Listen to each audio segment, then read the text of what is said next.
اور اب تو نوجوان لڑکوں کا حال یہ ہے، لڑکیوں کی آبرو سے کھیل کر اس کو چھوڑ دیتے ہیں۔ 80% یہی ہے۔ میں آپ کو ایک حدیث پیش کرنا چاہتا ہوں۔ فقی ابو اللیث سمرقندی لکھتے ہیں، کسی لڑکی کی زندگی سے کھیل کر کے اس کو چھوڑ دینے والوں، آؤ ذرا اس حدیث کو دل کے کانوں سے سنو۔ اگر کسی نے کسی چڑیا کی زندگی سے بھی کھیلا، چڑیا چھٹاک بھر کی بھی نہیں ہوتی، کسی نے کسی چڑیا کی زندگی سے کھیلا، وہ چڑیا مر گئی، چڑیا سے کھیلا، چڑیا مر گئی، اس کی زندگی سے کھیلا، چڑیا مر گئی۔ اللہ کے حبیب علیہ السلام فرماتے قیامت کے دن وہ چڑیا اللہ کی بارگاہ میں فریاد کرے گی، مولا آج عدل اور انصاف کا دن ہے، مجھے عدل چاہیے، انصاف چاہیے، میری زندگی سے کسی نے کھیل کر کے میری زندگی کا چراغ گل کر دیا تھا۔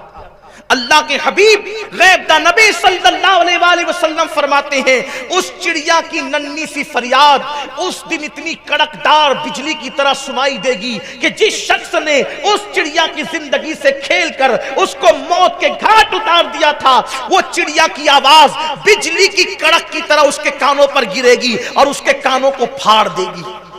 اس کی آواز میں اتنی کڑک ہوگی بجلی کی طرح کہ اس کے کان پھٹ جائیں گے، اور پھر میرا اللہ اس چڑیا کی فریاد کو سن کر کے، جو چڑیا کہے گی کہ میری جان سے کھیلا گیا، میری زندگی سے کھیلا گیا، میری زندگی کا چراغ گل کر دیا گیا، اللہ فرمائے گا آج مجھے اپنی عزت و جلال کی قسم، آج میں نے عدل کرنا ہے، میں عادل ہوں، اور آج کوئی کسی پہ ظلم نہیں کرے گا، مجھے اپنی عزت و جلال کی قسم، ہر مظلوم کو میں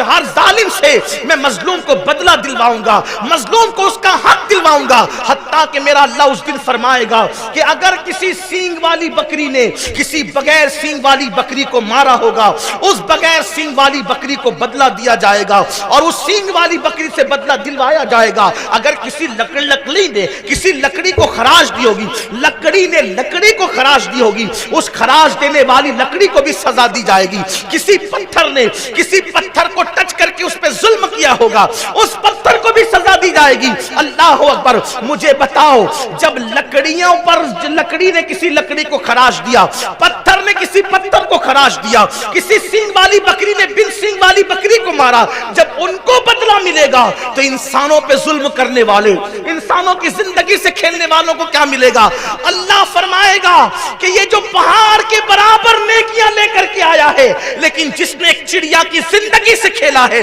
اس کی ساری نیکیوں کو رد کر دیا جائے اور اس کو منہ کے بل گھسیٹتے ہوئے جہنم میں لے کر جایا جائے۔ میں آپ سے پوچھنا چاہتا ہوں، ایک چھٹاک بھر سے زیادہ بھی چڑیا نہیں ہوتی، اس کی زندگی سے کوئی کھیلے تو اللہ عبادت کرنے والوں کی عبادت کو ضائع کر کے اس کو جہنم کے اندر ڈال دے گا۔ تو جو عورتوں کی زندگی سے اپنی نفسانی خواہشات کے لیے کھیلتے ہیں، اپنی شیطانی خواہشات کے لیے کھیلتے ہیں، اپنے جسم کی تسکین کے لیے لڑکیوں کی زندگی سے کھیلتے ہیں، کبھی ان کو زیور کا لالچ دے کر، کبھی ان کو پیسوں کا لالچ دے کر، کبھی ان کو شادی کا لالچ دے کر زندگی کی پوری حیات لوٹ لیتے ہیں اور اس کے بعد چھوڑ دیتے کوئی بہانہ بنا کر۔ یاد رکھو جوانی میں گناہ کرنا بہت اچھا لگتا ہے، مگر قدرت کی شان یہ ہے جب کوئی جوانی میں پاپ کرتا ہے تو میرا اللہ اس کو بڑھاپا اتنا دردناک عطا کرتا ہے کہ بڑھاپے میں توبہ کی توفیق بھی چھین لی جاتی ہے، اس کی زندگی کا لمحہ لمحہ اس کے لیے قیامت خیز ہو جاتا ہے،